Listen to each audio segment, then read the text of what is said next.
All right, welcome back, posers. Today we will be reviewing the Super 7 Conan the Barbarian Pit Fighter Conan today. And this is a fan favorite of mine because, man, I grew up and loving Conan the Barbarian, all right? The movie came out in 1982. I was born in 86, so, it was always right there through my childhood. It's what introduced me to Arnold Schwarzenegger. It's what introduced me to the Conan universe. If you know anything about me, is that you know that I love me some good old-fashioned Conan. And I'm not talking about just the movie, but the actual stories. I've read all the stories. I was looking forward to the Red Nails animated flick. I thought the one with Jason Momoa was a dumpster fire. It wasn't a good movie, but that's neither here nor there. But today, we will be looking at Conan. Now, first impressions.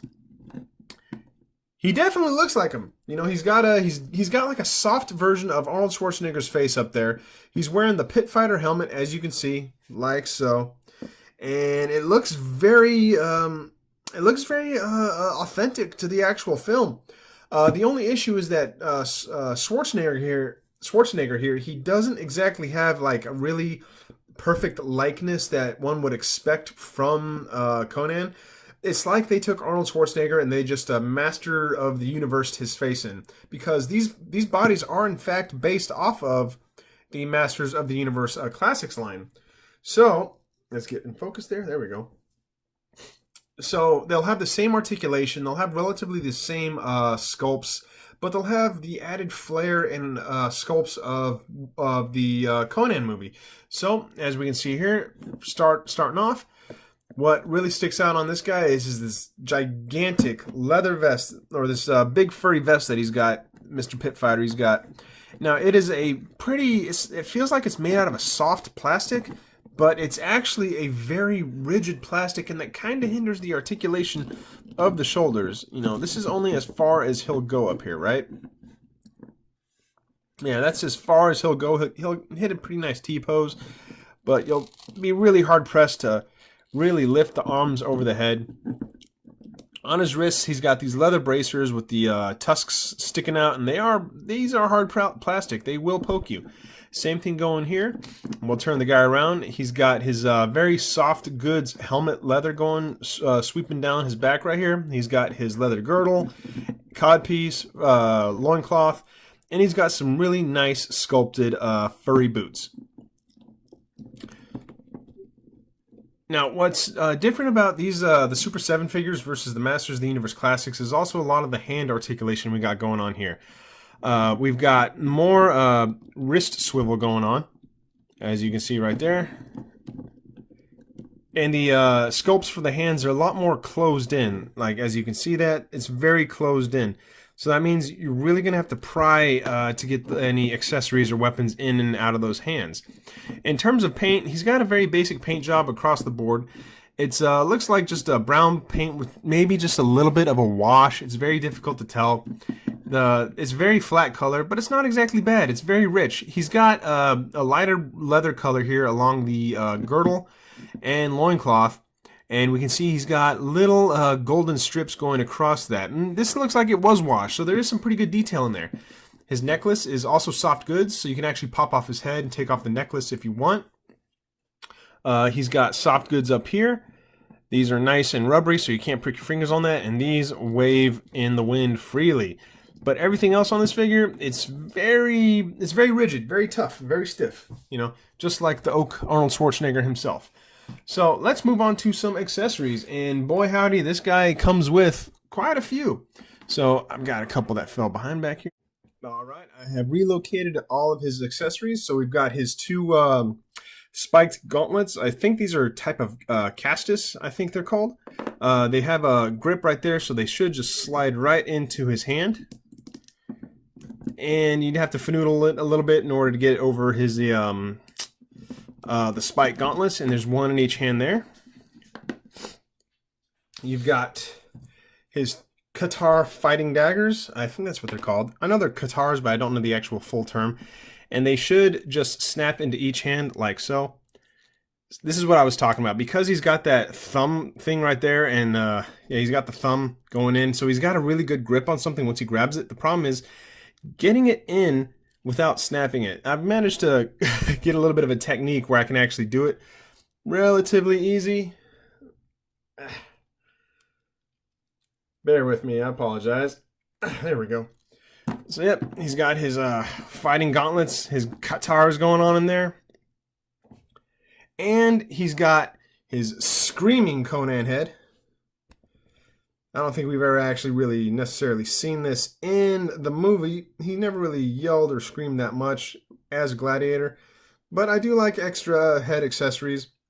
You know, we see a little bit of Arnold here, but again, it's a soft likeness. It's not perfect. And then we have these guys. Here you go. We have his swords. The sword of his father and the Atlantean sword that he finds in the crypt. And so this is a big issue that I have with it because that is the scale of the sword. The sword is almost as tall as he is. Without Conan's head, the sword would be the exact same size. And my man, Super 7, that is an extreme oversight. The swords, which are so iconic in the Conan movie, they are so out of scale that they actually appear, they're hilarious. They're actually extremely funny when he's trying to hold it. Here, let's put the Atlantean sword in his hand. Pardon me, be right back.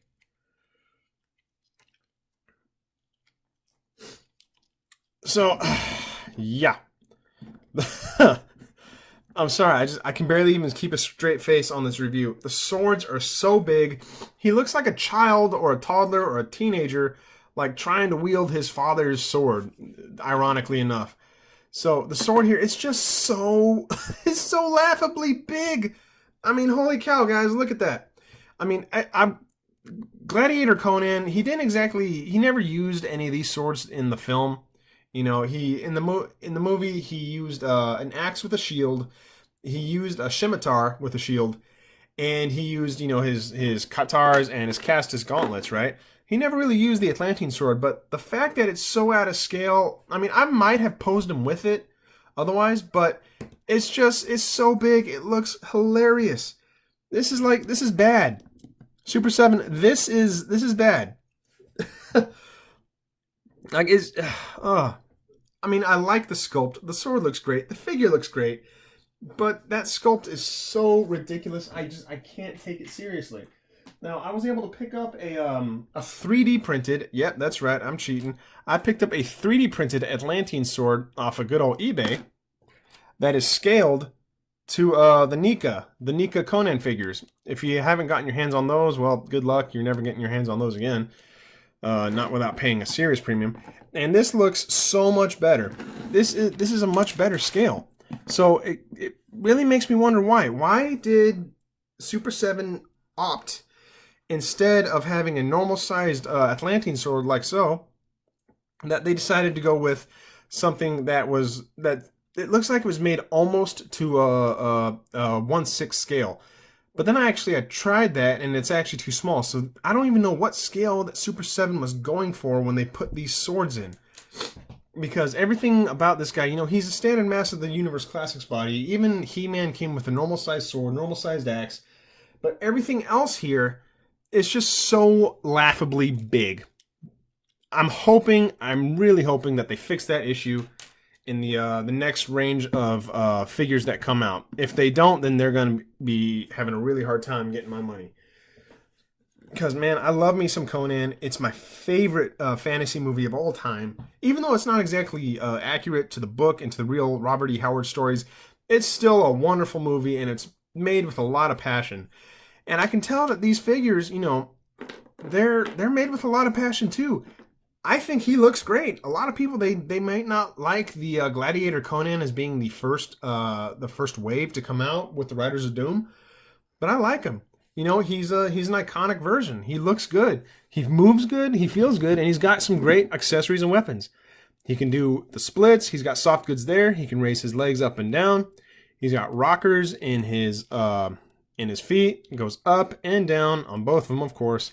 He's got the nice added articulation so that he can swivel the wrist back and forth, move it up and down.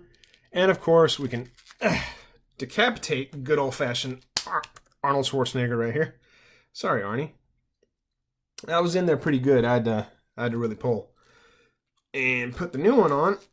And I'm glad they actually made that helmet made out of soft goods, because trying to get this guy on, my fingers would be bleeding all day. So, here is, here is our pit fighter gladiator Conan. Is he the... Oh, no, that's not there. Is he a perfect Conan figure? No, not necessarily. The accessories are good. The accessories are nice, but for the price tag that this figure demands, I got him off of BigBadToyStore.com. I got the entire set. The entire set of 4 figures was $200. Guys, that one hurt my bank account real good like. But being the Conan fanatic that I am, I just kind of feel like I really had to get him. But for what you pay versus what you get, it's a little bit overpriced. I would really like to see them try a little bit harder on the next wave. And yeah, the next wave we have Conan in a classic sword pose. If he has this gigantic sword again, I'm just going to flip out. That's all there is to it. But the other figures, they're really good, and I'm going to be putting video reviews up of them real soon. So, a final score on Pit Fighter Conan, I would probably have to give him a, you know what? He's a solid 8 out of 10 figure. If it wasn't for the scaling options on these two swords, which, by the way, he never uses in the movie as a pit fighter, and if he would have come with the axe, shield, and sword that he came with as a gladiator, I feel like he would have been a much better figure. Little head sitting over there. But otherwise, I do like him, and I'm glad he's in my collection. I love Arnold Schwarzenegger. I love the Conan movies.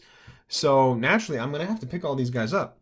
So yeah, a good solid 8 out of 10. Really good paint apps. It's your standard Master of the Universe Classics body, which moves and looks just fine. And you can hold an entire assortment of weapons. You don't have to stick it. You don't have to stick with just the items he came with. For instance, let's go ahead and give him. You know what? Yeah, let's do it. Let's give him the power sword. Why not? Let's see. I always thought it was really cool because Masters of the Universe was originally supposed to be for the Conan movie. So the fact that we finally have Conan figures and they're in the He-Man style sculpts, I think it really fits. See, like, this is a much more in-scale sword. Yeah, even the power sword, he looks really good with that too. Give him the axe, give him the shield, really rock out with it. Anyway, guys, thank you for watching this latest episode of Posers. And I don't normally like to say things like that, but please press that subscribe button, smash it, touch it, lick it. I don't care, because if you do, it means I get to play with more toys. All right, take care, guys, and remember, never stop playing.